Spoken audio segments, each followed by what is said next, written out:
Get my 6.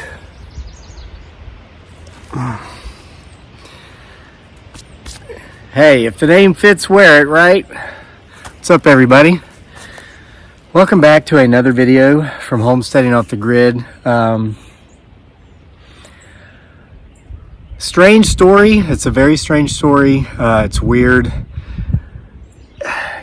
There's some correlations here with some stuff that's been going on here lately. But, you know, question people ask a lot of times, they're like, how do you come up with all your stories? How do you get so many stories? Sometimes I'll just go for months and months and like come out here and tell a story every day and don't even, you know, I won't even take a day off.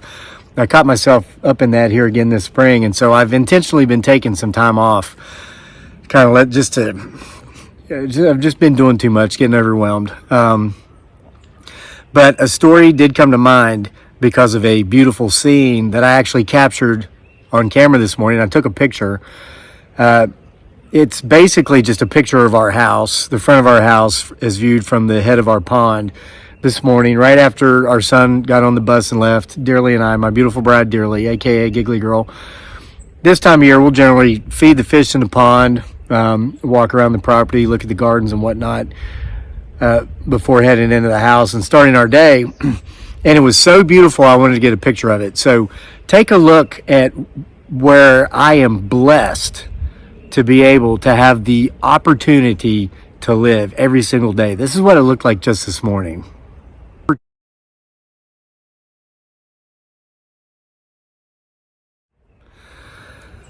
So the story that comes to mind was brought to mind because of that. I showed Dearly that picture. She had gone in the house. She was taking a bunch of pictures, and I thought, you know, why don't I just take a picture? I don't do that often. and once again, she, when I showed her the picture, she said, God, this place looks so much like Eden, doesn't it? And now here's the significance of that. She's not talking about the Garden of Eden from the Christian Bible. She's talking about an actual place called Eden. It was a resort, named, of course, after that Bible story. Because it was so beautiful, it was so tranquil, but foreboding, and that brings us to the story. It was a resort named Eden. It's in Mindanao, the southernmost major island of the Philippines.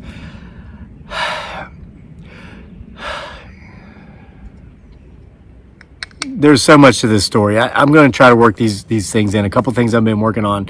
One in particularly, but it's really a story for another time. But I've been carving and well, I'm going to show you. Here, I'm just going to show you because this has to do with the story. Good evening. It's a nature spear right here. I've carved into and it's just a stick of willow. And that's another story for another time. But you're going to be seeing a lot more of these guys here going forward. So Eden, it was about an hour's ride away from where we lived.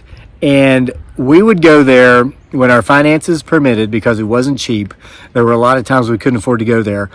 But we'd go there just to have an environment very similar to this. Where we lived very close to the beach, at times in a city, at times out in the provinces. But the thing that we liked about Eden was that it was on top of a mountain that overlooked that whole portion of the island. It was a big island. It overlooked an entire city. I don't want to say the name of the city, but the city was home to 5 million people. Yeah, it was big. So you could look out over the city, and then you could see the beach and the Bay of Davao going out into the Pacific Ocean. And it was tranquil. If you're down in the cities, it was nothing like Manila, where you were, you know, down there with 26 million other people. I mean, the same amount of people that are in New York City. Manila is just as big population-wise. The other city was not as big, but it was crammed. It was shoulder to shoulder. We would go up there to get away, and you would stay in these little cottages at night that were like, I would love to live in one here. They had multiple bedrooms, beautiful bathrooms, botanical gardens in the bathrooms, private lots. So it's not like you were like in a beach house. Like if you go to the Outer Banks of North Carolina here, you stay in one of those nice beach houses, but you go outside and the next beach house is like, if you're not careful, you're going to be shoulder to shoulder with the people sitting on the deck at the next beach house. It was nothing like that. You had privacy.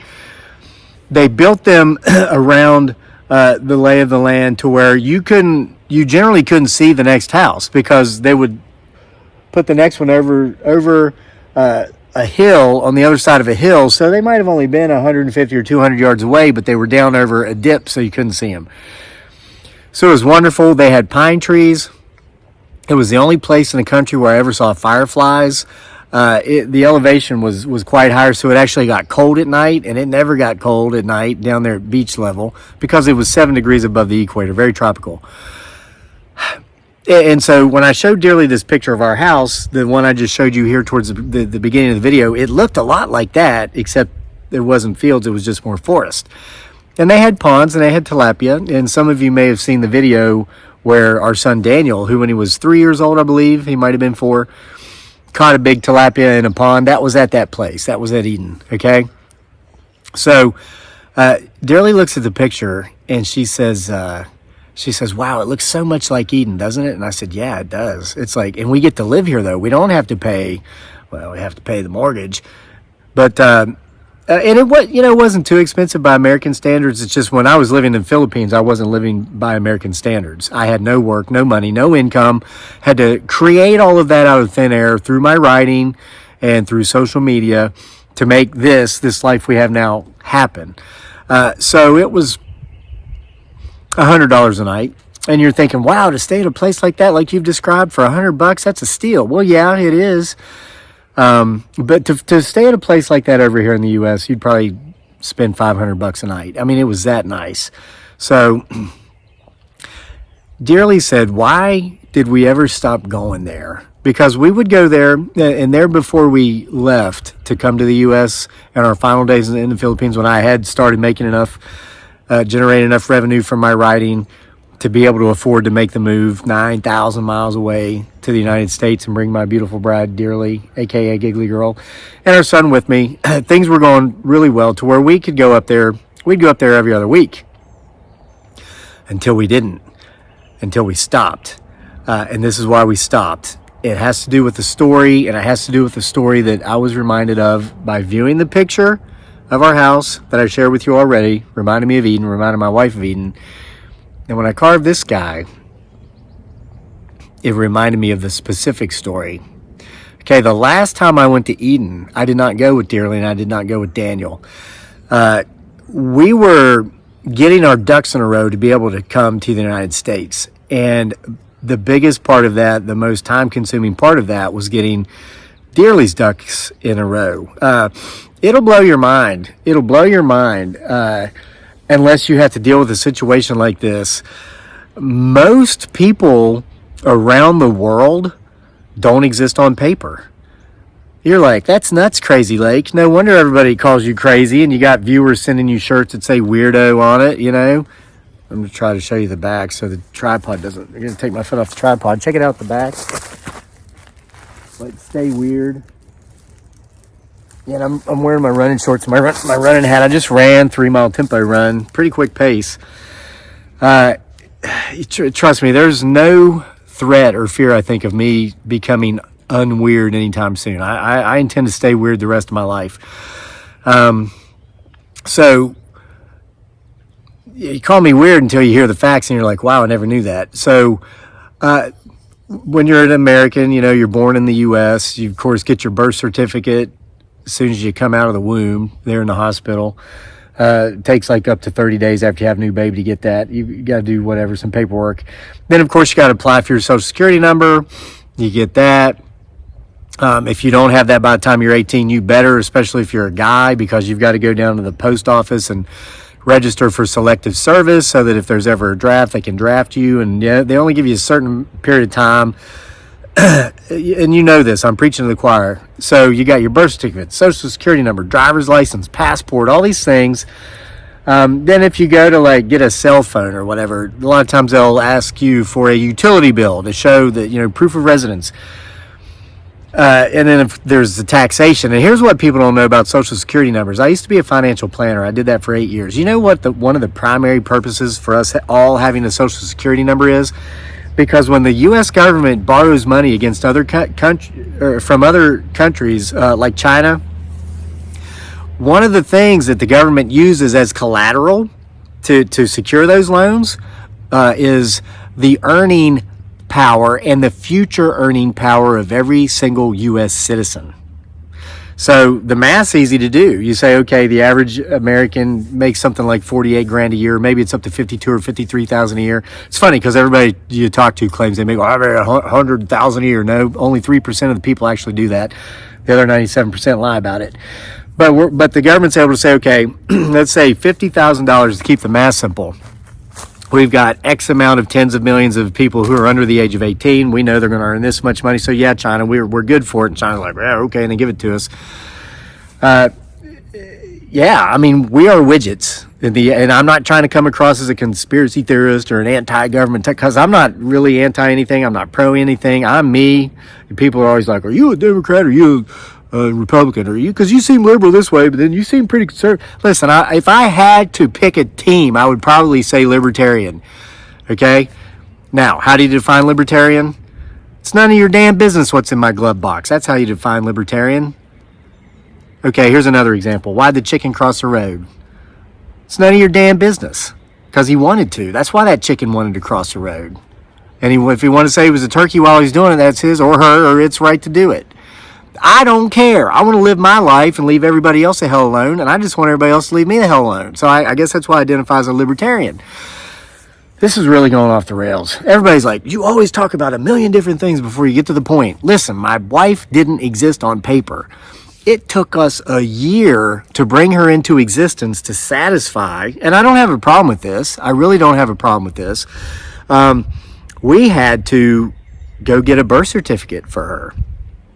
One of the requirements to do that was she had to have proof that she had graduated high school from the place where she had claimed she'd graduated high school from. And she graduated high school 8 hours away from where we lived at the time we were trying to get all this done. So she had to take a trip back to where she had graduated from high school to get this paperwork, to be able to get the documentation, to get the further documentation to come to the U.S., to get the visa and all this stuff. So she was gone for a few days. It was an 8-hour drive one way, and she said, don't come with me to this place. Again, it was Mindanao. Google it. That's all I'm going to say about it. There were certain places it just wasn't safe for me to go. I went to a lot of them anyway, and boy, did I have a lot of fun. That's created a lot of stories. Some that I've yet to tell, but trust me, I will. Just keep coming back. You'll hear them all before it's all said and done. So, Dearly, and she took Daniel with her, which I told her, don't. She's like, oh, he'll be okay. I'll just tell him not to talk. Because when he speaks, he would speak English, and they would be able to put it together. Hey, this kid's got a Western father. So, there were a lot of places he couldn't talk. I mean, it's terrible. Just right offhand. One time, my wife had a little brother and a couple little sisters that had some dental work that desperately needed done. Their teeth were in a bad way, and they were in a lot of pain, and we had the money. And so I said, here, Dearly, here's the money. Take him to the dentist. I get this stuff fixed. So she takes Daniel with her, and he was like 3.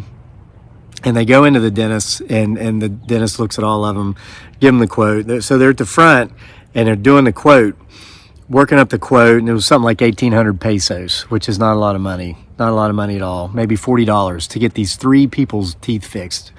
One of our dollars worth 50 of their pesos, okay?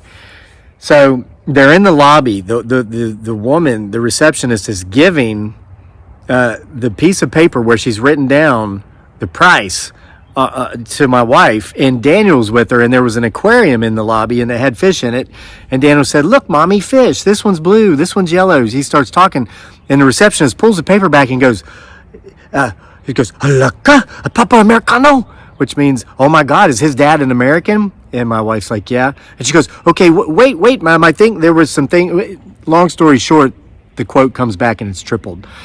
So Dearly had to bring everybody home. They're coming home, they're crying, and they were teenagers at the time. Teeth are hurting. She left Daniel with me, went to the next dental place, got the quote of the original quote of the first time and went ahead and got the work done for 1/3 of what the new quote was. So it was difficult situations, living situations.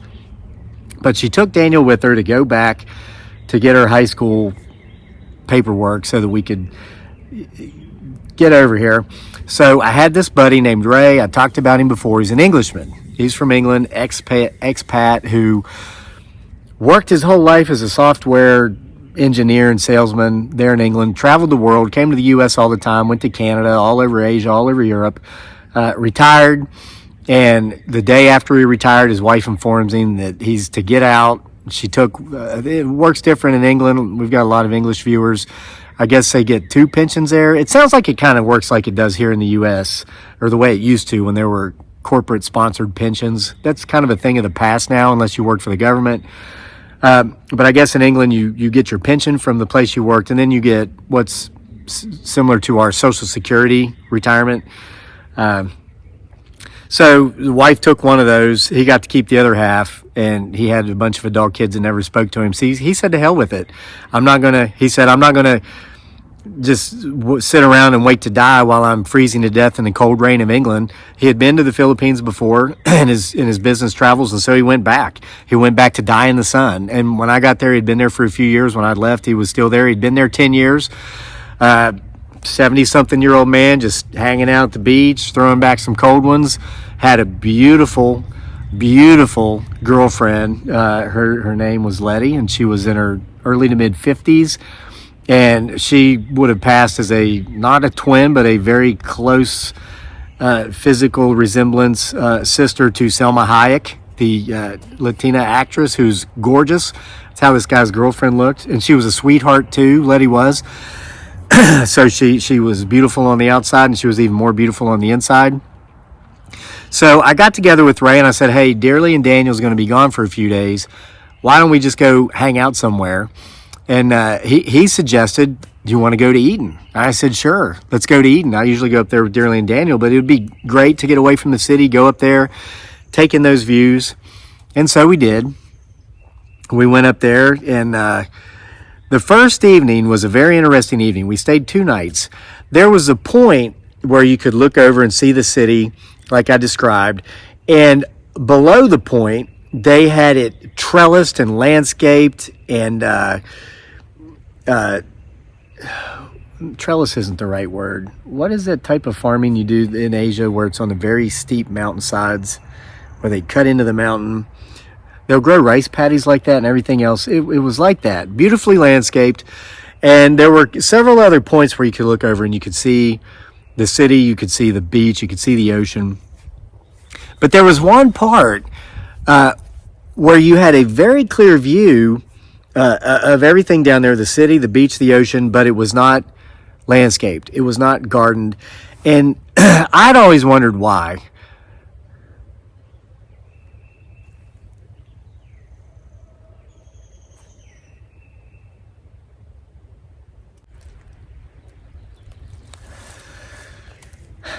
That was weird. It's like I was hearing footsteps and like distant voices. You might want to go back and rewind and listen, and you might want to continue to get my 6, because we're getting to this part of the story.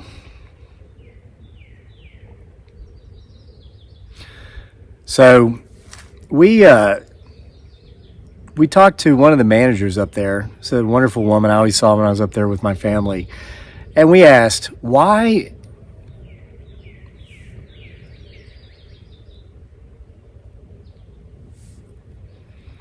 when you're sitting out in the woods and it sounds like somebody or something is speaking to you,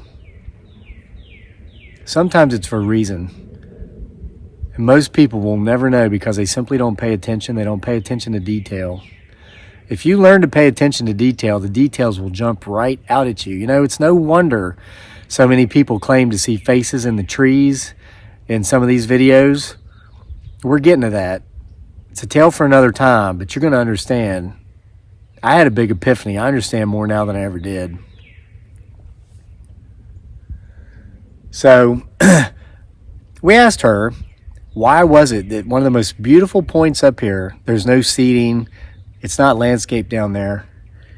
And she told us this tale about this mighty chieftain, this mighty tribal leader from one of the local tribes from centuries ago. This goes back to when Spain invaded the Philippines and then occupied them for 400 years approximately. There was one tribe the Spanish could never just beat and kill into submission. And the tribe lived on top of that mountain, and that tribe held them off at that point. Every time Spain would try to advance and get to the top of the mountain, the tribe, led by the village elder, who had been a great warrior in his youth, held off the Spanish. And he had a staff. And they say the top of it was encased with gold, and there were faces all over his staff. And the faces, they claimed, were remnants of the spirits of his mightiest warriors who had died in battle. The story was that this chieftain could capture the spirits of the bravest warriors, capture them in his staff, and that he would take that staff into battle, and that it was the spirits of those warriors that did the majority of the fighting, though they were not seen. The story was that Spanish soldiers, the conquistadors, however you say it. I suck at pronouncing names or words that I don't use that often. It's almost as if like something you'd see in a Marvel Avengers movie. He could point his staff at them and the spirits would come out of it, just like dark shadows, and they would throw the Spaniards off the cliffs and back down off the mountain. And the Spanish over and over and over gave up. They just gave up trying to take that point. Well, the chieftain died, and legend states that he took that staff encased with gold, and he didn't. He was dead. But they took that staff of his encased in gold, which held all those spirits, and they secretly buried it somewhere on that point.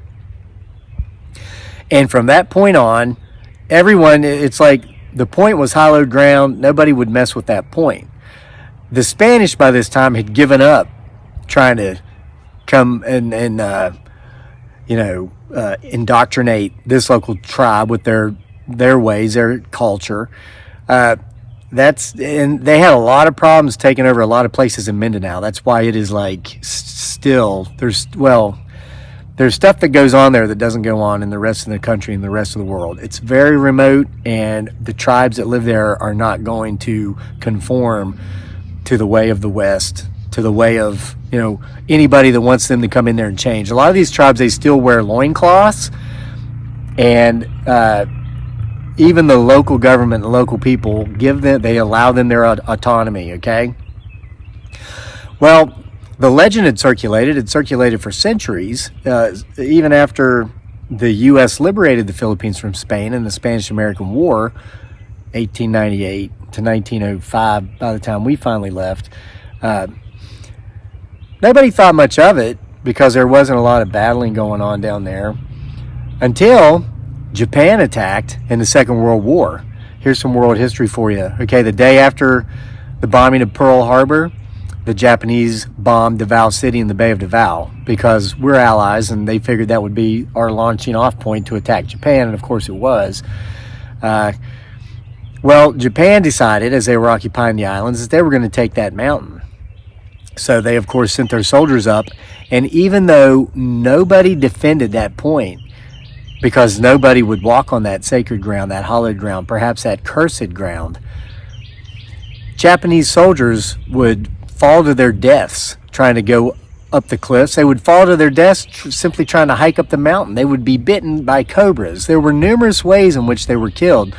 So many to the point to where they even stopped trying to take this part of the land.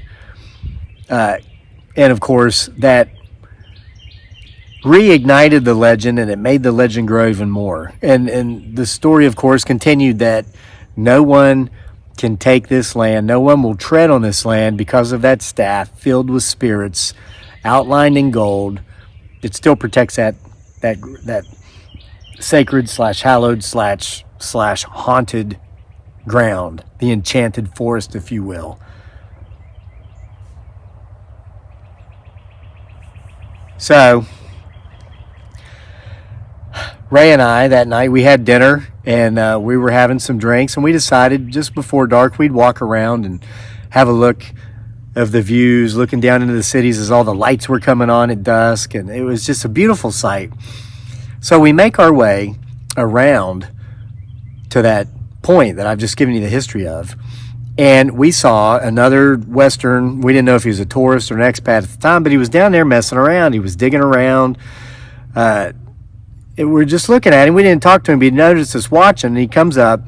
He was from somewhere in Europe. If I knew where, I would say. I don't know. He spoke English. He spoke really good English, had a European accent. It wasn't English. It wasn't Irish. I don't know where. He probably told us, but it slipped my mind. I wasn't paying so much attention to where he was from and all that because he was telling us what he was doing. He'd obviously heard the legend too. He had a Filipino wife. She wasn't with him. I can't remember the reason, but he was set and determined to find this staff because he wanted the gold. He didn't believe any of the hocus pocus voodoo witch doctor type stuff, but he believed that there was a staff. He didn't believe it was filled with spirits. He didn't believe it had wood spirits and nature spirits and the spirits of the warriors in it, but he believed it had gold, and he wanted to find it because he wanted the value of the gold. And we told him, you shouldn't be doing this. And he says, I'm going to stay out here all night. I don't care if it takes me all night. I'm going to find it.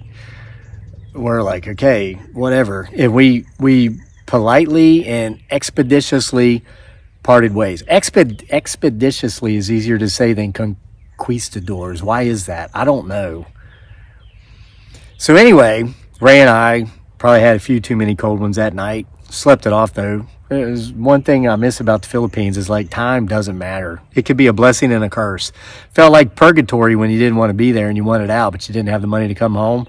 But when you went there intentionally and wanted to be there intentionally, it was like, oh man, it doesn't matter what time of day it is.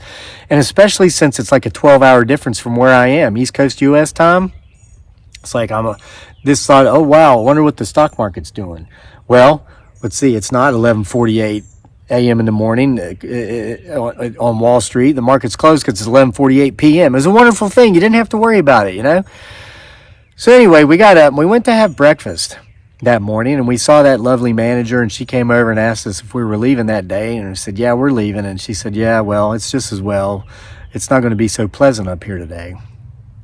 And we asked, well, why is that? Why isn't it going to be so pleasant up here today?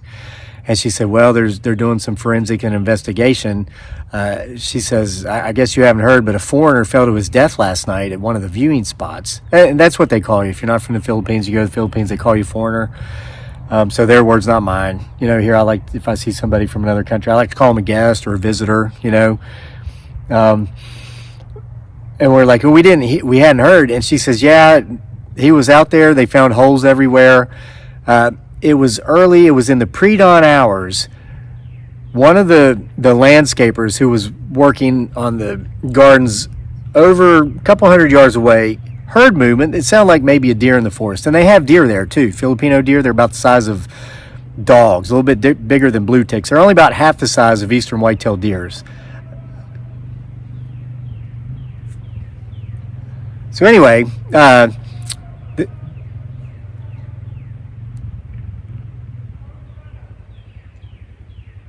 I'm hearing voices.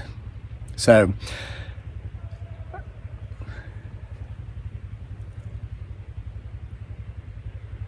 anyway, the worker looks over just in time, sees this guy running through the forest, and he stops when he gets to like one of the cliffs. He stops and he turns around and he's saying, no, no, no. And for just an instant, and almost as if he was seeing him out of the corner of his eyes, the worker claims he saw 3 or 4 beings come and push the guy off the cliff. And as the guy fell off the cliff, the beings that were there for just an instant were gone. They didn't turn around and retreat. They didn't go over the cliff with him. They were just gone, as if they had never been there. I felt chills run up my spine when I heard that story, like I just did in the retelling of it. And my friend Ray and I looked at each other. We remembered the story, and we said to the woman, well, that's kind of ironic because that kind of goes along with the urban legend or the myth or the curse of the staff and the spirits and the staff protecting the land. And she laughed. She wasn't taking it seriously at all. And she goes, well, the worker that saw it, he's a Nativo. That means like a local native who, and I'm not being disrespectful. This is just how I would describe what she was describing. Someone with no education, couldn't read or write. I guarantee you didn't speak any English. It might not have even spoken Tagalog, the national language. They would have spoken Visayan and whatever their native language was there. But a lot of those folks have a tendency to be very superstitious, believe a lot of the stories. So the manager believed that the guy didn't actually see what he thought were spirits pushing the guy over a cliff. She believes that he was just a superstitious Nativo who believed the stories and therefore was seeing something that wasn't there. Who knows? I wasn't there. Did he see it? Did he not? Were they there? Were they not? But that's the last time I went to Eden. I told Dearly about it, and that she had forgotten, but I reminded her of this story that I'm sharing with you now. That's why we never went back. So I hope you enjoyed this story. I know I talked about a million different things before I finally got to the end, got to the point, but there are some stories out here in nature that want to be told, and there are some spirits that want to tell them. Stay tuned, and you might be hearing some more of them here really, really soon. See you for more next time. I got to go see if my hook knife showed up in the mail today so I can carve out the bowl of this spoon I'm making out of black cherry. It's going to be nice when it's finished. See you for more next time.